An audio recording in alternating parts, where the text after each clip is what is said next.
అందరికీ good morning. ఈరోజు morning న్యూస్కు స్వాగతం. అయితే ఏం వార్త తీసుకుంటున్నావు తాత? ఏం వార్తలు తీసుకుంటున్నావు? ఇక అదే కొలుపు ముంగటేస్తున్నా. చేసుకున్నా నిష్పెట్టి మీనగా నుంచుకొని పిల్లలు కానదట. ఫస్ట్ కొంచెం మన ఇప్పుడు ఈ వార్త ఉంది కదా, ఈ వార్తని కొంచెం మధ్యలో పోయినాక తీసుకుందాం. ఫస్ట్ ఏంది మన సమాజం ఎటు పోతుంది, మన సమాజాన్ని ఎటు తీసుకుపోతున్నారు నాయకులు, ఏం చేస్తున్నారు అనే దాని మీద ఈ మెయిన్ వార్తలు ఏదైతే ఉన్నాయో ఆ మెయిన్ వార్తలని వాటి మీద విశ్లేషణ మొదలుకొని మధ్యలో ఇటువంటి వార్తలు మిమ్మల్ని చైతన్యపరిచే విధంగా మధ్యలో కొన్ని వార్తలు తీసుకుందాము. అయితే ఇక్కడ వార్తల్లోని ముఖ్య అంశాలు ఏంటంటే, మాజీ మావోయిస్టులు సిపిఐలో చేరండి, సమాజాన్ని ప్రజాస్వామ్యయుతంగా సాధించుకుందాం, ఎమ్మెల్యే కూనమనేని సాంబశివరావు అంటుండు. ఏంది ఇప్పుడు ఈ విషయం మీద సిపిఐ అంటుండా? కూనమనేని ఏమంటున్నా అంటే, మావోయిస్టులు ఇప్పుడు ఎంతమంది అయితే లొంగిపోయిన వాళ్ళందరినీ మా పార్టీలో జాయిన్ కాండి, సమాజాన్ని మంచిగా చేసి సాధించుకుందాం అని చెప్పేసి చెప్తున్నాడు. ప్రజాస్వామ్యయుతంగా సాధించుకుందాం అంటున్నా. అంటే మరి మావోయిస్టులు మరి చేరుతారంట వాళ్ళ? చేరుతారంట మరి వాళ్ళ భావజాలు ఎట్ట ఉన్నాయి, ఏం కథ, మరి వాళ్ళు అదురుకొని బెదురుకొని వచ్చిరా లేకపోతే నిజంగానే వచ్చిరా, వాళ్ళ మనసులలో ఇంకా ఏం అమ్మాయి ఉంది, ఏం కథ, మరి వీళ్ళేమో మొత్తం పొదం పడుతుండ్రి, జరడ పడుతున్నారు అని చెప్పేసి చాలా మంది లొంగిపోయారు. లొంగిపోయినాక వాళ్ళకు పునరావాసం కూడా కల్పిస్తున్నారు. వాళ్ళకు భూములు అంటే భూములు అడగకుర్రి, దాని బదులు మీకు ఇంకా వేరే విధంగా చేస్తాము అని చెప్పేసి ప్రభుత్వం కూడా చెప్పింది, అన్ని చేస్తున్నది. కానీ ఇక సందులో సడేమి అని ఇప్పుడు కమ్యూనిస్టులు బయటకు వచ్చి మా పార్టీలో చేరండి అని చెప్పేసి వాళ్ళని పిలుపునిస్తున్నారు. అంటే చేరే అవకాశాలు ఉన్నాయి అనుకుంటున్నావాను?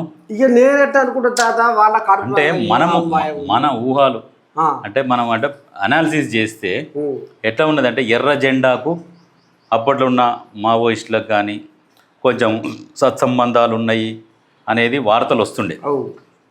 ఇప్పుడు వాళ్ళు కూడా ఇప్పుడు ఎక్కడైనా దున్నేవాడిదే భూమి అని చెప్పేసి ఎర్ర జెండాలే వాతేది, ఏ రోజు కూడా ఎర్ర జెండాలకు వ్యతిరేకంగా ఉండకపోయేది వీళ్ళు. అయితే ఇప్పుడు లొంగిపోయిన వాళ్ళందరూ కూడా ఇలా దాంట్లో కలిసే అవకాశం ఉన్నది, కానీ వీళ్ళు పొల్యూట్ అయిపోయారు. ఎర్రని జెండా వెలుగుల జెండా, వీరుల నెత్తురు పుట్టిన జెండా, నిరుపేదల దీపం నీవమ్మ మా ఎర్రని జెండా, పరిపాటల రూపం నీవమ్మ మా వెలుగుల జెండా అని పాట పాడుకున్న జనాలు. కానీ ఆ ఎర్ర జెండా పాటలు వింటుంటే చేతుల మీద ఇట్లా రోమాలు నిక్కపొడుస్తుండే పాటలు. అటువంటి పాటలు, ఆ విప్లవ గేయాలని ఇట్లా పాడుతుంటే అట్లా ఉండేటటువంటి ఎర్ర జెండాని పొల్యూట్ చేసిర్రు. మరి తెలంగాణ వచ్చినాక ఏర్పడ్డ మర్చిపోయారు, అది మరిపించేటట్టు చేసిండ్రు. తెలంగాణ వచ్చినాక వాళ్ళని మొత్తం డైవర్ట్ చేసేసి ఆశ నయాన భయాన రకరకాలుగా చూపించి వాళ్ళని బీఆర్ఎస్లకు మలుచుకురు కొంతమందిని. ఇప్పుడు అదే మళ్ళీ అందులోకి పోయిన వాళ్ళందరూ మళ్ళీ వాపసి మళ్ళీ మా ఇంటికి మేము పోతాం అన్నట్టుగా దారి మళ్ళీ చాలామంది.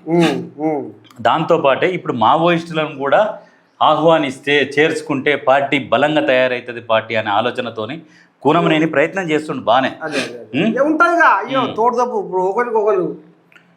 ఎందుకంటే సానుభూతి పరులు ఉంటారు, వాళ్ళని ప్రేమించేటోళ్ళు ఉంటారు, అభిమానించేటోళ్ళు ఉంటారు. నిజంగా ఇన్ని సంవత్సరాలు అడవుల బాట పట్టిన వాళ్ళు ఇప్పుడు వచ్చారు, జనాల కోసము సమాజం కోసము ప్రాణాలను లెక్క చేయకుండా అడవుల బాట పట్టి కొంత ఉంటది. అంటే అందుకని అటువంటి వాళ్ళని చేర్చుకుంటే పార్టీ కూడా బలంగా అవుతుంది అనే ఒక ఆలోచనతోని అడుగుతున్నారు. అంటే ఈ విషయం ఈయన ఇట్లా అడుగుతున్నాడు అంటే ముందే మాట్లాడుకొని ఉండుంటారు నాకు తెలిసి.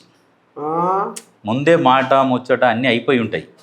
అంటే మీరు డైరెక్ట్ మేమే వచ్చి జాయిన్ అయితే ఎట్లా, మీరు స్టేట్మెంట్ ఇయ్యిర్రి మా దాంట్లో చేరండి అని, మేము ఆలోచిస్తామని మేము స్టేట్మెంట్ ఇస్తాము, తర్వాత చర్చలు జరుపుతాము, వచ్చి జాయిన్ అవుతాము అని ఈ రకంగా ఉంటుంది. ఇప్పుడు ఎలాగ నేనే చెప్పిన నేటి నిజాలను మనుషులను చూస్తాం కానీ లోపల మనసులను చూస్తామా? మనుషులు చూడలేము, అదేనా? అంతే. మరి లోపల కథ జరిగిందో ఎవరికి ఏది జరిగినా కానీ, ఎందుకంటే కొన్ని ప్రశ్నించే పార్టీలు బతకాలి. ఎందుకంటే ప్రభుత్వం ఏదైనా కావచ్చు, ప్రశ్నించే గొంతుకలు ఉండాలి. ఎందుకంటే ప్రశ్నించే గొంతుకలు ఉన్నప్పుడే సామాన్య మానవుడికి న్యాయం జరుగుతుంది. ఆయన కూడా సెగబడుతుంది. సెగ పుడుతుంది. ఒకరు ప్రశ్నించేటోళ్ళు ఉన్నారు అనేది ఉంటుంది. వీళ్ళు ప్రశ్నిస్తేనేమో ప్రశ్నించేటట్టుగా ఉంటుంది. ఈ కొన్ని రాజకీయ పార్టీలు ఉంటాయి కదా, అధికారం కొద్ది రోజులు చేపట్టి కొద్ది రోజులు కోల్పోయి వీళ్ళు ప్రశ్నిస్తే ప్రజలు లెక్క పెట్టరు. అధికారంలో లేకుండా పేదల కోసం పోరాటం చేసేటోళ్ళు ప్రశ్నించినప్పుడు వాల్యూ వేరే ఉంటుంది, జనం కూడా నమ్ముతారు. అందుకని వీళ్ళ పార్టీ కూడా బలం కావాలని, బలంగా ఉండాలని